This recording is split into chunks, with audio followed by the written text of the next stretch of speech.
네, 춥고 어둡고 막막한 취준생분들에게 인생의 봄날을 안겨드릴 특집입니다. 봄날은 온다 시즌 2. 자, 어제는 현대자동차 서류 전형 합격을 전략을 짚어봤는데 네. 이게 하루 동안 알려드리기에는 시간이 너무나 네, 짧을 모자랐어요. 만큼 저희가 방대한 양을 또 전해드렸습니다. 네, 그래서 오늘도 모셨습니다. 우리 취준생 여러분의 궁금증을 말끔히 해소해줄 분인데요. 마치 천군만마가 있다 한들 네. 이분만 하겠느냐 이런 네. 생각이 듭니다. 네, 조민혁 강사님과 함께 현대자동차 합격 전략 어제에 이어서 살펴보겠습니다. 네, 어서 오세요. 네, 반갑습니다. 안녕하십니까? 두 분하고 같이 방송 이번 주 처음이네요. 네, 네. 소감이 어떠십니까? 굉장히 웃으시는 케미가 것 잘 같은데. 맞는 것 같아요, 두 분이. 정말이죠? 네, 그래서 기대해 봐도 좋을 것 같습니다. 앞으로. 저 표정이 항상 뭔가 불안하게 그런 표정이 있는 것 같은데 네. 저희가 잘 부탁드려야죠. 어제 저희가 현대차 네. 이거 라이브를 보여드렸는데 그때 민혁 쌤도 그걸 보고 계셨다고요? 그렇죠. 공교롭게 이제 잠시 후에 현대자동차가 페이스북을 통해서 채용 설명회를 진행을 합니다. 그러니까 네. 저희 지금 생방송하는 시간과 동일하게 또 진행이 되고 어허. 있어서 네. 또 조심스러워요. 제가 또 괜히 잘못된 정보를 또 언급할까봐. 그래서 저희 제작진분들도 같이 예의주시하면서 점검을 하고 있으니까요. 끝까지 지켜봐 주시면 좋을 것 같고요. 말씀해주신 대로 사실은 그 현대자동차가 채용에 있어서는 굉장히 선도적인 기업이에요. 그리고 네. 역사 에세이를 이제 지금 한 4년, 5년째 진행을 하다 보니까 그들도 네. 이제 알게 된 거죠. 모든 지원자들의 생각이나 그 논술 패턴들이 거의 비슷해서 비슷하다. 네. 변별력 자체가 없겠구나라는 걸 이제 깨닫고 그 또 어제 보니까 그 얘기도 하더라고요. 그 신승호 과장님 아마 네. 인재 네. 채용 쪽을 총괄하시는 분인데 그분께서 이제 직접 이런 얘기를 했어요. 그러니까 너무 사회적인 기회 비용이 너무 많이 발생한다. 네. 그러니까 무슨 말이냐면 역사 에세이 공부를 그냥 본인이 자발적으로 해야 되는데 뭐 자격증을 취득한다라든지 또는 그런 에세이를 가르쳐주는 또 학원에 또 다니다 이러다 보니까 자신들의 취지와는 좀 다르게 네. 주식시장이 좀 흔들리는 것 같아서 폐지를 했다고 또 언급을 하는 걸 보면은 확실하게 그 구직자들을 위한 노력을 하고 있는 회사가 아닌가라는 생각이 좀 듭니다. 네. 네. 자, 저희가 여건이 되면 이따 라이브를 어제처럼 또 연결해서 실시간으로 전해드리도록 할 테니까 계속해서 많은 시청 바라고요. 자, 일단 현대자동차 한번 본격적으로 알아보도록 하겠습니다. 2018년 상반기 공채 예상 경쟁률 어느 정도로 보십니까? 그러니까 이거를 제가 어제 보니까 그 임현준 쌤한테도 여쭤보셨더라고요. 그러니까 그분과 저와의 어떤 큰 차이가 바로 이런 거죠. 그러니까 임현준 쌤 같은 경우에는 굉장히 두루뭉실하게 아이고. 뭐 문과분들한테는 뭐 좋지 않은 소식인데 네. 뭐 적을 거다. 아, 안 돼요. 그렇게 방송하면. 네, 그렇게 하면 안 된다. 혼내시는 건가요? 벌써? 이번 주 금요일 날 또 저희가 같이 만날 거기 네네네. 때문에 또 그러니까 제가 이 경쟁률은 여러분들 확실하게 말씀드릴 수 있는 게 한 200대 1이라고 보시면 돼요. 오, 구체적으로. 그러니까 그게 무슨 말이냐면 삼성 같은 경우에 사트 응시하는데 10만 명 정도 봅니다. 네. 그러니까 상반기니까 한 8에서 9만 명? 현대자동차가 한 절반 정도 응시하거든요. 그러니까 네. 다음 주 3월 12일 월요일 정오까지 마감이에요. 네. 제 생각에 한 5만 명 정도 지원을 할 거라고 예상이 되고요. 네. 저희 방송을 꾸준하게 보신 분들이라면 아시겠지만 작년 그 여름에 합격자를 통해서 제가 수집한 그 채용 소요를 말씀드린 적이 있어요. 네. 그때 2차 수에 걸쳐서 입사를 했는데요. 1차 수 때 150명, 네. 그리고 2차 수 때 한 250명. 그래서 합해서 한 400명 정도밖에 뽑질 않았죠. 그러니까 네. 이거를 계산을 여러분들 해보시면 100대 1 정도가 되고요. 이걸 또 이제 직무별로 나눠서 본다면 100대 1을 훌쩍 넘는. 특히나 이제 문과 직무 같은 경우에는 거의 뭐 한 200대 1. 200대 1. 네, 경영 지원 분야는 뭐 한 대여섯 명 뽑는데 굉장히 많은 인원이 지원을 하는 이런 경쟁률이라고 보시면 될 거기 때문에 사실 이제 뒤에 질문들 굉장히 많이 또 저희가 방송 때 다룰 텐데 크게 경쟁률이 의미가 없죠. 그러니까 100대 1을 넘어가면 두 분이 더 잘 아시지 않으세요? 허수도 아나운서라는 많고. 네. 그 경쟁률 자체가 상당히 높기 때문에 네. 내가 정말 열심히 잘해야 합격하는 경쟁률이다 이렇게 이해를 하셔야 될 것 같아요. 네. 네, 그러면 디테일로 승부하는 우리 민혁 쌤에게 하나 더 여쭤볼게요. 서류 전형 합격자는 이 최종 합격자의 몇 배수를 뽑는다 이런 카더라가 많이 돌잖아요. 그렇죠. 그럼 이번 서류 전형에서 합격 통보를 받게 되는 취준생은 몇 명 정도로 예상하시나요?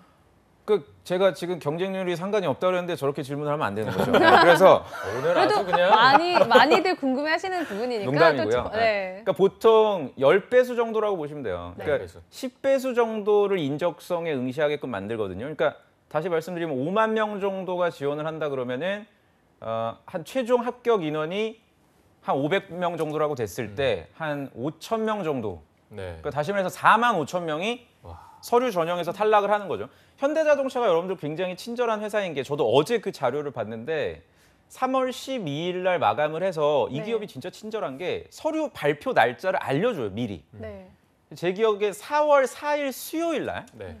전통적으로 오후 3시에 정말 친절해요. 오후 3시에는 신입 그 대졸 공채 서류 합격자 발표를 하고 오후 4시에 인턴 전형, 그다음 뭐 5시에 경력 사원. 그러니까 시간까지. 굉장히 좀 신뢰하게 되죠. 네. 4월 4일 수요일 날 서류 전형을 발표를 해서 인적성 시험이 4일 후에 있습니다. 서류 4월 발표 8일 후에 날. 그러니까 네. 사실상 지금부터 H팀에서 여러분들이 대비를 하지 않으시면 4월 4일 수요일 3시에 합격자 통보를 받더라도 10배수 안에 들어가더라도 인적성 공부하려고 서점에 가면 책이 없어. 그렇겠네요. 그러니까 그런 바보 같은 짓을 지금 하시면 안 되고 네. 지금부터라도 인적성 준비를 늦지 않았으니까 빨리 시작을 하셔야 되고요.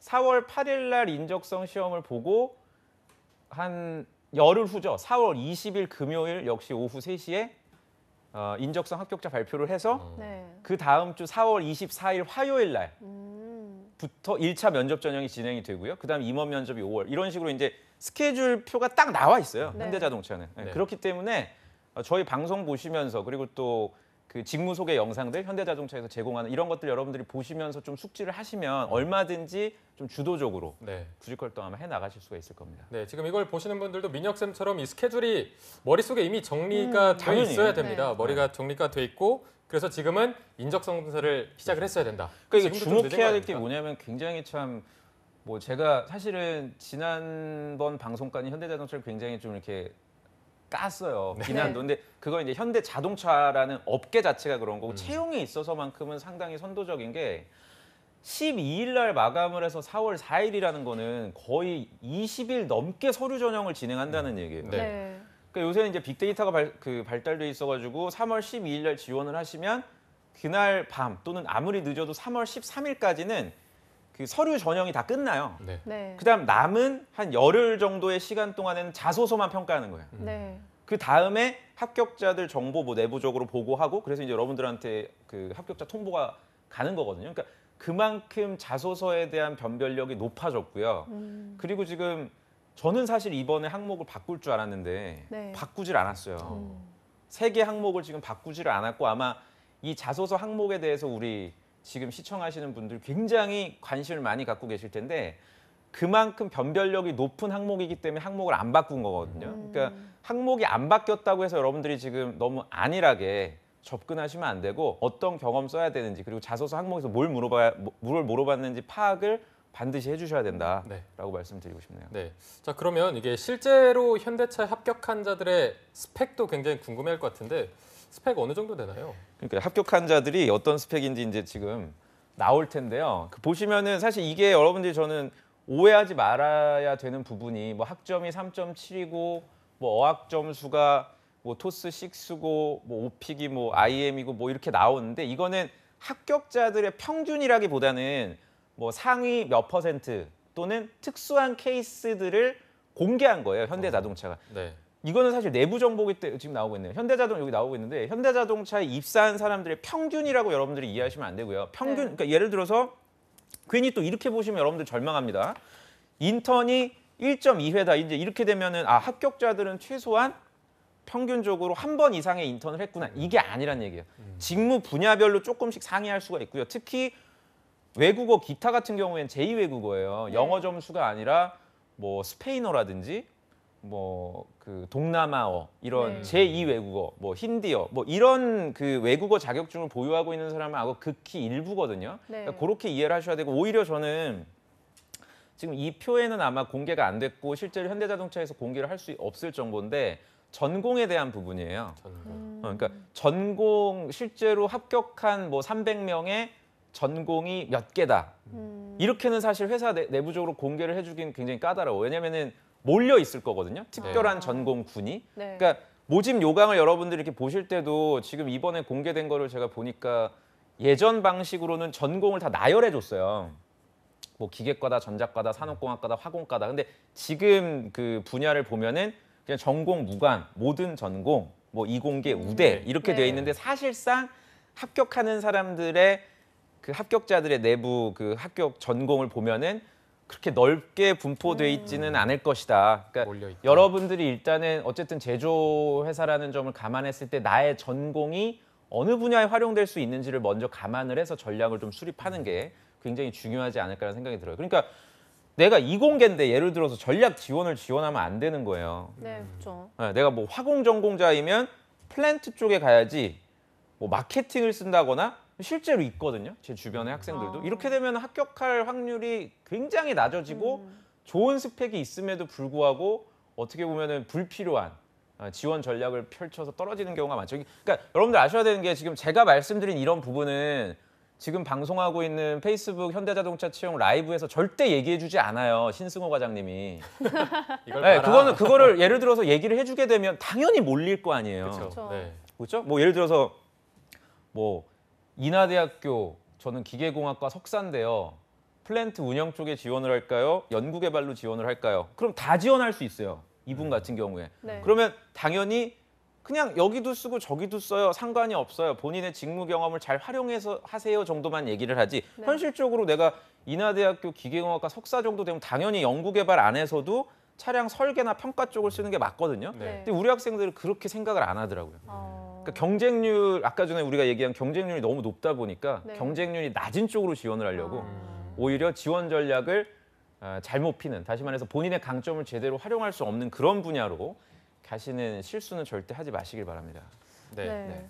그럼 말씀하신 것처럼 어떤 직무로 지원하느냐 하는 그런 전략적인 부분도 중요할 텐데요. 네, 그러면 이 매뉴팩처링 부분 한번 얘기를 들어보고 싶은데요. 이 구매 부품 개발 직무에 전공 무관이 돼 이공계 우대라고 돼 있는데 이 이공계 지원자를 우대하는 이유가 따로 그러니까 있을까요? 이것도 이제 이렇게 여러분들이 이해하셔야 되니까 이공계 우대라는 거는 그러니까 굉장히 보수적으로 적어놓은 거예요. 채용팀 네. 입장에서. 무슨 말이냐면 혹시나 문과생들만 다 몰릴까-봐 네. 이렇게 던져놓는 거죠. 이공대생들도 네. 지원이 가능하다. 다시 네. 말해서 이공계생들이 지원할 경우에 우리는 문과생보다는 당연히 이공계생들의 검토 또는 서류 합격할 수 있는 확률을 높이겠다는 이제 의지예요. 그러니까 네.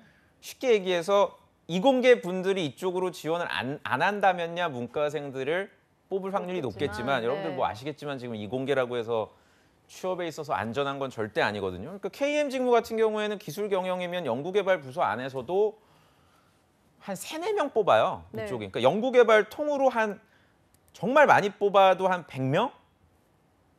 보통 공채 진행하는 인원의 한 3분의 1 또는 지금 뭐 경기가 안 좋으니까 그 정도까지는 아니더라도 한 7-80명 뽑을 텐데 네. 그중에 한 3-4명 뽑는데 과연 문과생들이 이공계생들을 이길 수 있는 어떤 이력이나 경력을 보유하기에는 물론 보유했을 수도 있어요. 네. 내가 예를 들어서 뭐 경영학 그 뭐 MIS 쪽이라든지 그 지식 경영 쪽이 있거든요. 분야가. 그쪽 뭐 통계나 이런 쪽에 석사 과정까지 밟았다. 그럼 뭐 한번 해볼 만 하겠지만 네. 저희 방송 보시는 분들이 그런 어떤 강한 강점을 갖고 있는 이력 많지 않을 거거든요. 그러니까 네. 저는 전체적으로 봤을 때 문과생들이 이런 이공계열 우대 쪽으로 지원하는 거는 사실상 실패할 확률이 매우 높다.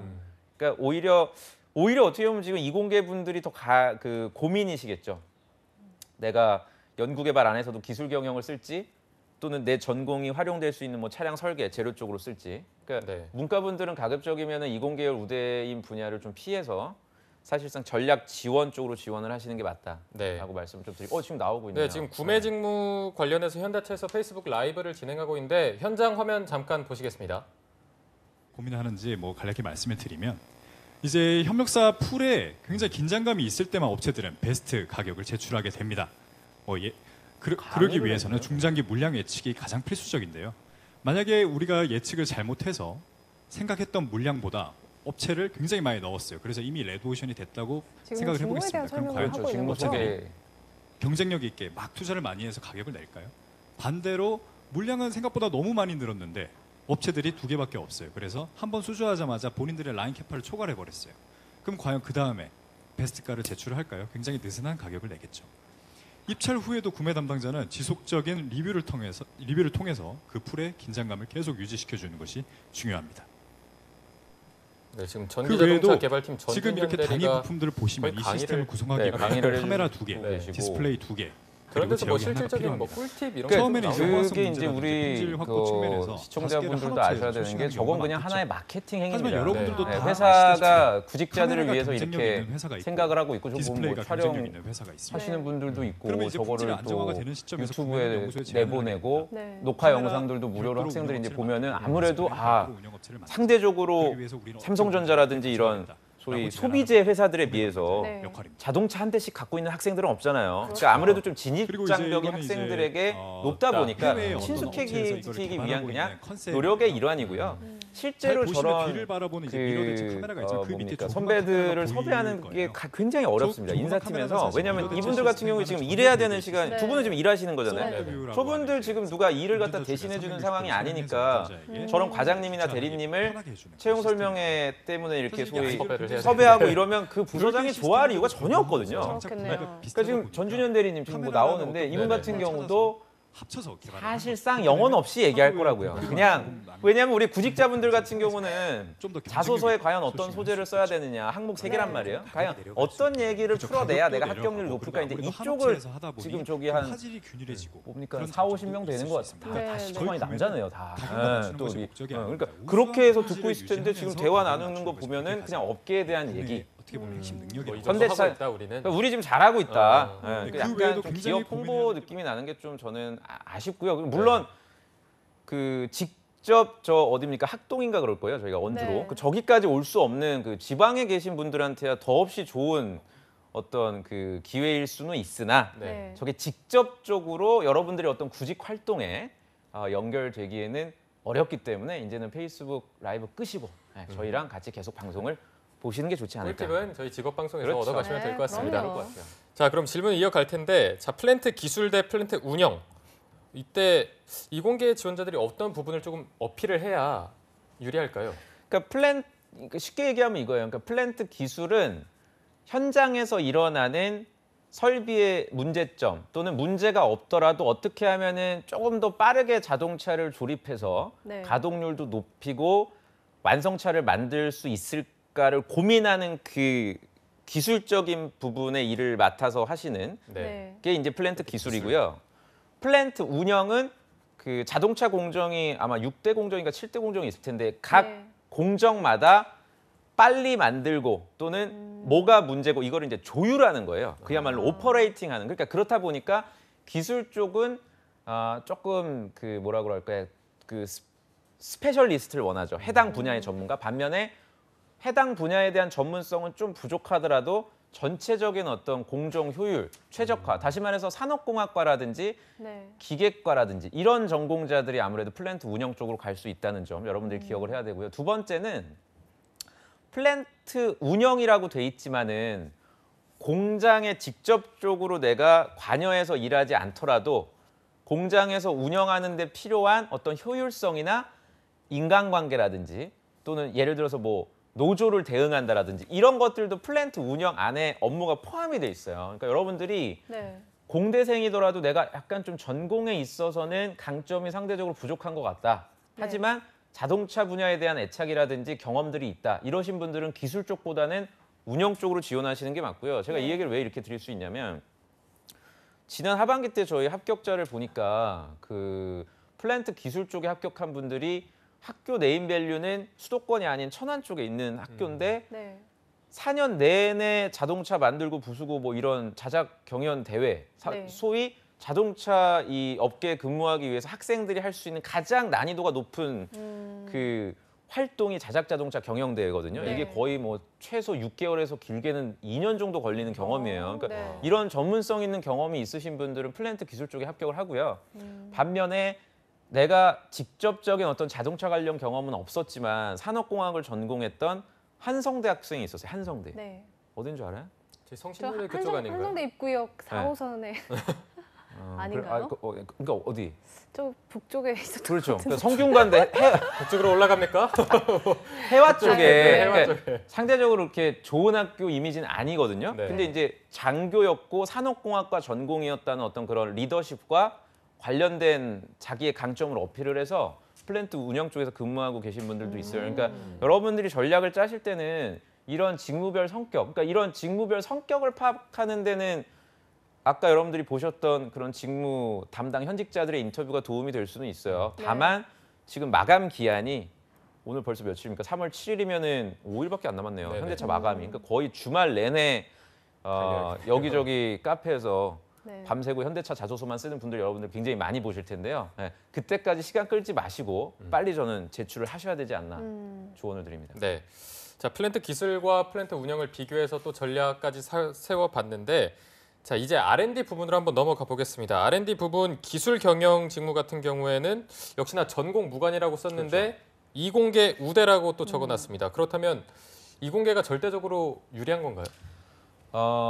사실상 이공계만 뽑는다라고 저는 이해를 하시는 게 좋을 것 같습니다. 네, 그러니까 뭐 5명 뽑는데 1명 뽑는 분과 또는 2명 뽑는데 그 작은 거를 보고서 도전해라라고 저는 얘기 드리고 싶지는 않아요. 그리고 이미 그 분야에 도전하기 위해서 충분한 시간적 여유를 가지고 준비했던 분들, 예컨대 아까 말씀드린 석사라든지 네. 또는 동종업계 어떤 경력자라든지 이런 분들이 그러니까 응용공학 쪽이거든요. 기술 경영이 네. 메카트로닉스라든지 주전공에 대한 심화 그 강점은 없지만 다양한 분야에 소위 융합된 전문성을 가지고 있는 사람들을 뽑는 직무라 절대 이런 TO라든지 강점을 소개해주는 그런 라이브 아까 전에 그런 자리에선 얘기해주지 않을 거예요. 그러니까 저는 문과생들은 전략 지원 쪽 안에서도 뭐 경영 지원이나 서비스 쪽으로 지원을 하시길 바라고 이런 이공계 우대 쪽은 아주 특수한 사람들이 본인의 강점을 활용하는 분야라고 이해를 해주시는 게 좋을 것 같아요. 네. 네, 그럼 R&D 부분 하면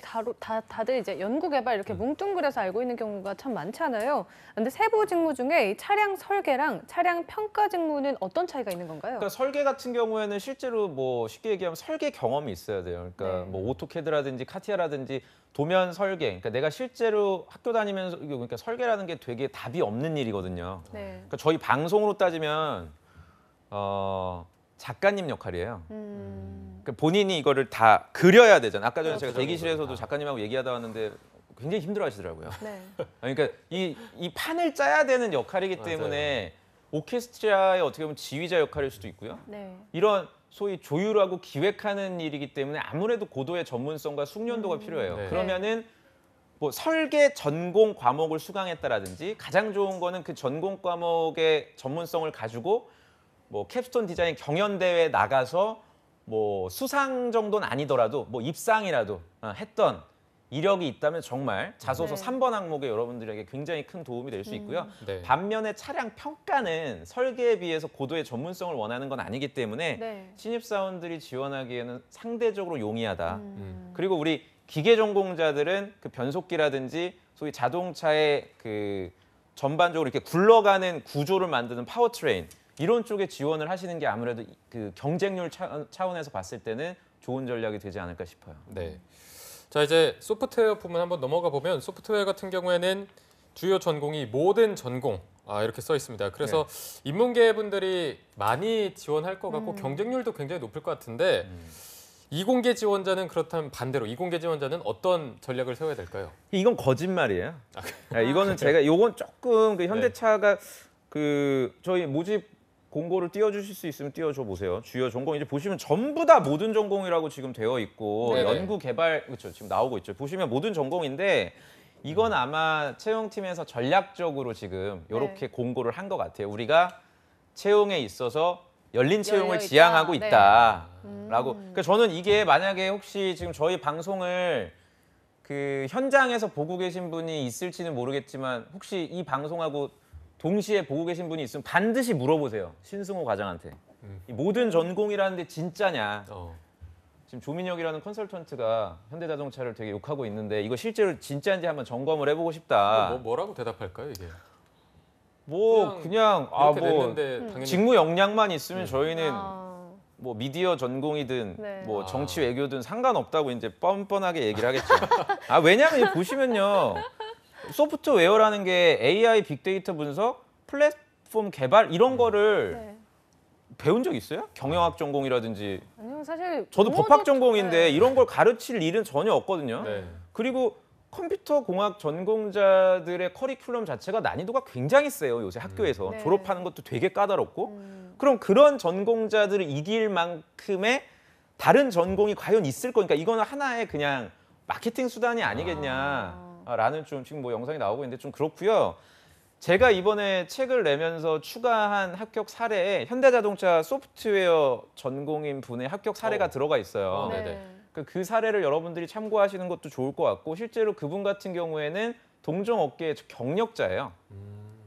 그러니까 컴퓨터 공학 전공을 한 것뿐만이 아니라 네. 그 전공을 활용해서 실제로 다수의 프로젝트를 진행했던 이력들을 자소서에 경력이 썼기 또. 때문에 이거는 그냥 모든 전공이라고 해놨지만 사실상 컴퓨터 공학 그 또 숭실대 유명한 전공 있죠. 전자통신, 정보 이런 분들을 당연히 내부적으로 필터링해서 아마 걸러낼 거니까 그러니까 그런 걸 여러분들이 좀 고려해서 지원하셔야 되고 저는 사실 이번에 모집 부분 보면서 굉장히 재밌었던 게 네.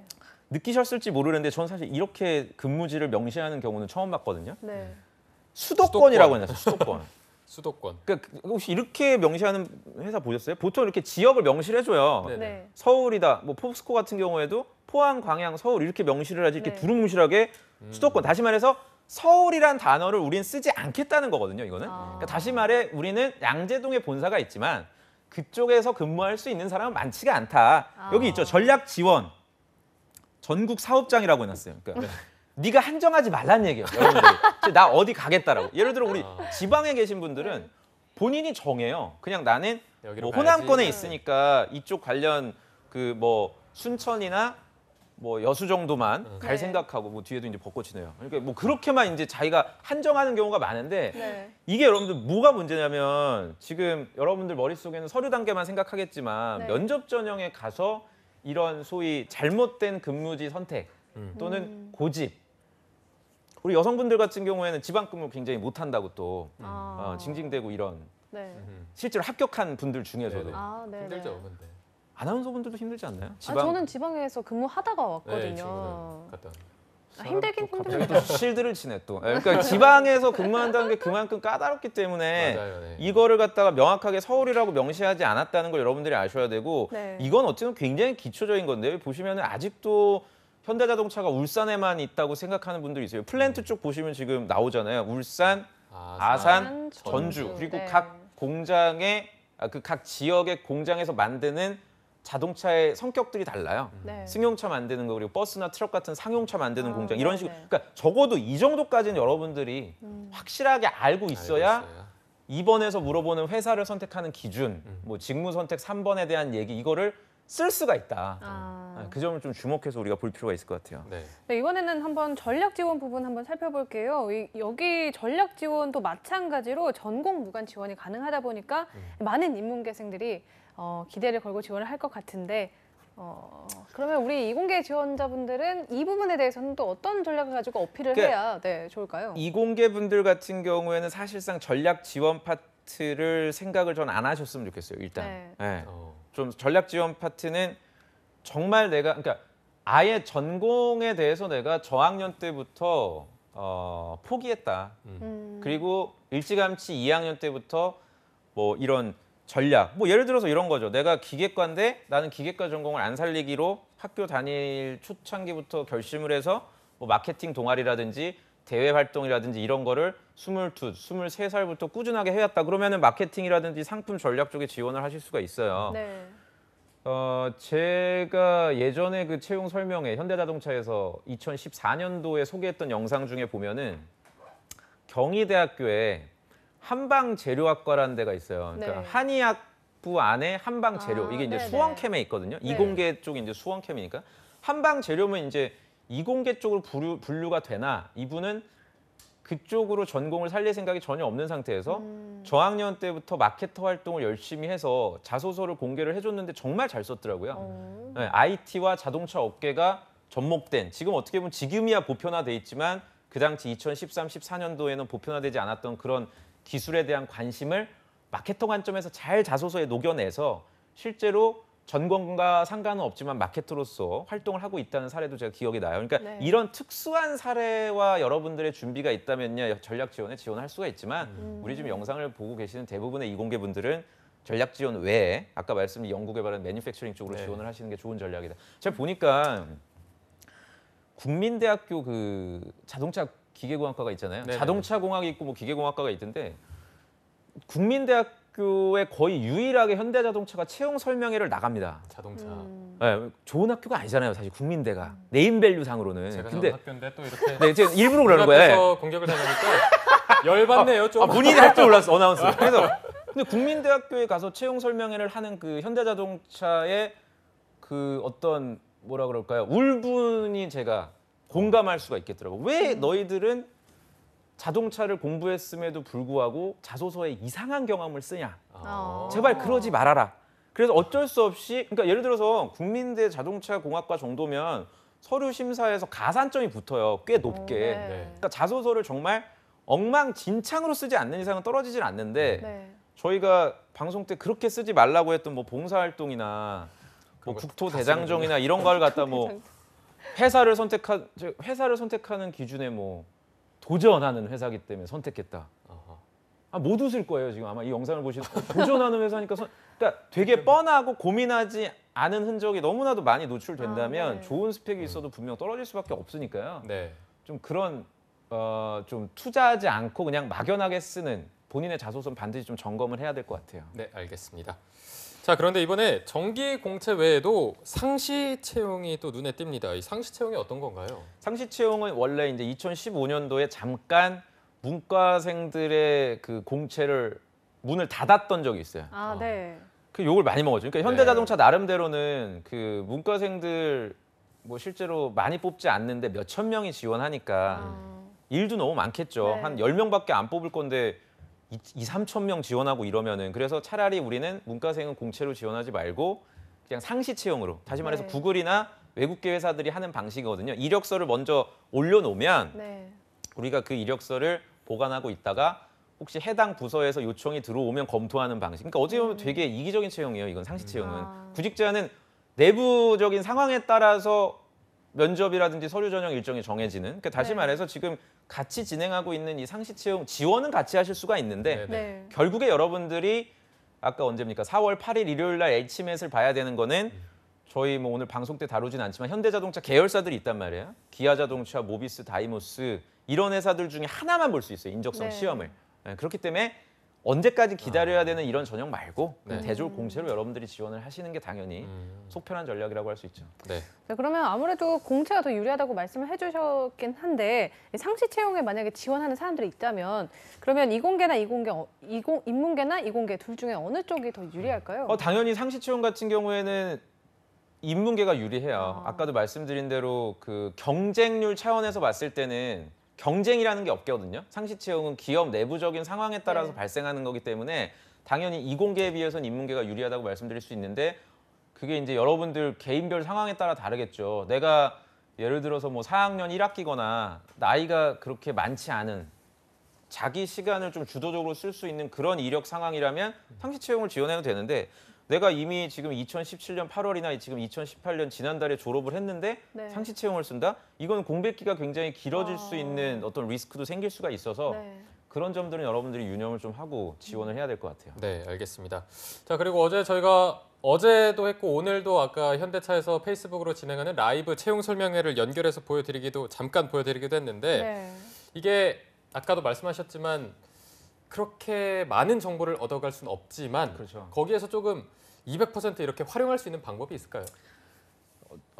그 제대로 된 질문을 좀 하세요. 면접관, 그 거기서 채용 설명해 담당자에게, 주시는 분들한테 네, 네. 그러니까 너무 그 뭐라 그럴까요? 기술적인 내용들 예를 들어서 뭐 지원 동기 어떻게 써요라든지 아, 뭐 이번 항목에 회사를 선택하는 동기를 쓰라고 했다는데 제 지원 동기가 이게 맞나요? 뭐 이렇게 그러니까 소위 평가 기준을 점검하는 또는 그런 인사팀에서 공개해 줄 수 없는 정보를 확인하는 접근은 그건 굉장히 소비적이죠. 왜냐하면 이 사람들은 공개할 수 없는 정보니까. 네네. 네. 그러니까 그런 것들 말고 내가 이만큼 고민을 했는데 혹시 내가 고민한 거에 첨언해 주실 어떤 말이 없냐. 그러니까 질문 자체를 클로즈 퀘스천이 아니라 오픈 퀘스천을 여러분들이 좀 던져주셔야 아마 기억하게 될 거예요. 네. 참고로 이런 설명에 이게 지금 선발돼서 가신 거예요. 저기 앉아 있는 아. 분들이 그냥 줄 서서 들어간 게 아니라 나름대로 선발이 저거 돼서. 참석하려고 또 자소서 써야 돼.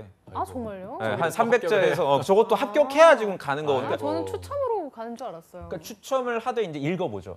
아무나 아. 그냥 막 제가 사실은 지금 보니까 몇 명은 제가 눈에 익어요. 제 아, 학생들도 있고 네. 저기 지금 가신 분들. 그러니까 저기 참석했다는 것만으로도 정량적인 가산점까지는 아니어도 정성적인 가산점은 있어요. 뭐 예를 들어서 이남규라는 친구가 오늘 질문 괜찮더라. 인사팀에서 좀 주목해서 봤으면 좋겠어요. 그래? 그럼 이남규는 100점 만점에 10점 줘야지. 그게 아니라 이남규 지원자 거 자소서 한번 먼저 봐야 되겠다. 와. 요런 그러니까 그게 어디입니까, 어떻게 보면 진짜. 굉장히 맞아. 기억하게 만드는 게 네네. 중요한 그 연결고리가 될 수 있으니까 잘 활용하시길 바랍니다. 네. 네, 그럼 마지막으로 이 현대자동차 2018 상반기 공채에서 이 취업 성공을 위한 우리 현준 쌤의 신의 한 수 가르쳐 주신다면 민혁 어떤 게 쌤. 민혁 있을까요? 쌤이고요. 네, 그러니까 아, 네, 죄송합니다. 현준 쌤. 죄송해요, 민혁 쌤. 아, 죄송합니다. 끝까지 마음에 안 드네요, 현준 쌤. 죄송합니다. 농담이고요. 속이 시원하네. 네, 국민대학교 욕해갖고 이제 좀 속이 시원해. 민혁 쌤. 네. 현준 쌤 부탁드립니다. 죄송합니다. 그 현대자동차 같은 경우에는 지금 블라인드로 사진도 여러분들이 입력하는 란이 없고 네네. 굉장히 투명하게 채용 전형을 진행하고 있어서 자소서 항목들이 굉장히 중요합니다. 특히 1번 항목이 변하지 않고 있고요. 아마 이 부분은 우리 웬만큼 구직 활동하신 분들은 어느 정도 아시겠지만 지금 영상을 처음 보시거나 처음 취준하시는 분들은 아마 1번 항목 되게 막막하실 거예요. 네. 이 부분에 대해서는 저희 과거의 잡정보센터에서도 지난 2년 동안 굉장히 많이 다뤘어요. 네. 그러니까 저희 제작분들하고도 많이 고민을 했거든요. 과거에 했던 얘기를 또 해야 되나. 그래서 일부러 저희가 자소서에 대한 내용은 좀 배제를 시켰으니까 네. 그 부분은 여러분들이 과거 영상을 통해서 꼭 한번 점검을 해보시기를 당부드립니다. 네, 알겠습니다. 자, 오늘 도움 말씀 주신 조민혁 강사님 고맙습니다. 감사합니다. 고맙습니다. 한국직업방송